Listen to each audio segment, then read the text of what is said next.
রাধে রাধে বন্ধুরা, আমি এখন যেটা তোমাদের সাথে শেয়ার করব হয়তো তোমরা অনেকেই দেখোনি বা অনেকেই দেখেছো, কিন্তু আমি কখনো দেখিনি, শুধু বইতে পড়েছি বা শুনেছি।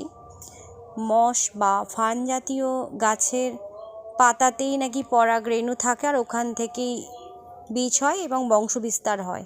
তো সেটা আমি কখনো দেখিনি, আজ এই প্রথম দেখলাম যে আমাদের একটা বাড়ির কোনায় এই গাছটি হয়েছিল এবং এই পাতার মধ্যেই একটু নিচের দিকে এই বীজগুলো হয়ে আছে। দেখো, দেখলে বুঝতে পারবে। অ্যাকচুয়ালি এটা আমি কি গাছ জানি না, হয়তো ওই মশ বা ফান জাতীয়ই গাছ। তোমরা যদি কেউ জেনে থাকো অবশ্যই প্লিজ আমাকে জানিও।